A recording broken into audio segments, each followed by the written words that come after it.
L'actualité à l'étranger est cette question, la guerre au Moyen-Orient va-t-elle reprendre?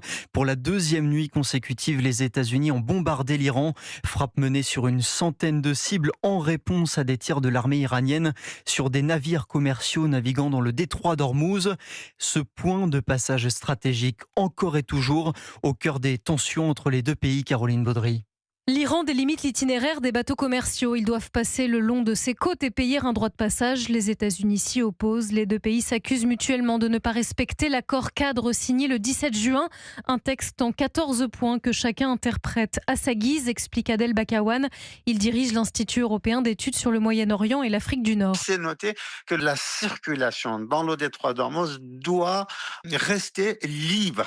Seulement libre est interprété par les Iraniens. Ok, la circulation reste totalement libre, mais en coordination avec les gardiens de la révolution islamique. Les Américains, comme les Omanais, disent « Ah non, les bateaux peuvent passer à la fois sur la côte iranienne comme sur la côte omanaise. » Ils sont dans une impasse totale. Et pour en sortir, deux options selon le spécialiste, une reprise du conflit ou un compromis diplomatique sur le détroit en faveur des Iraniens.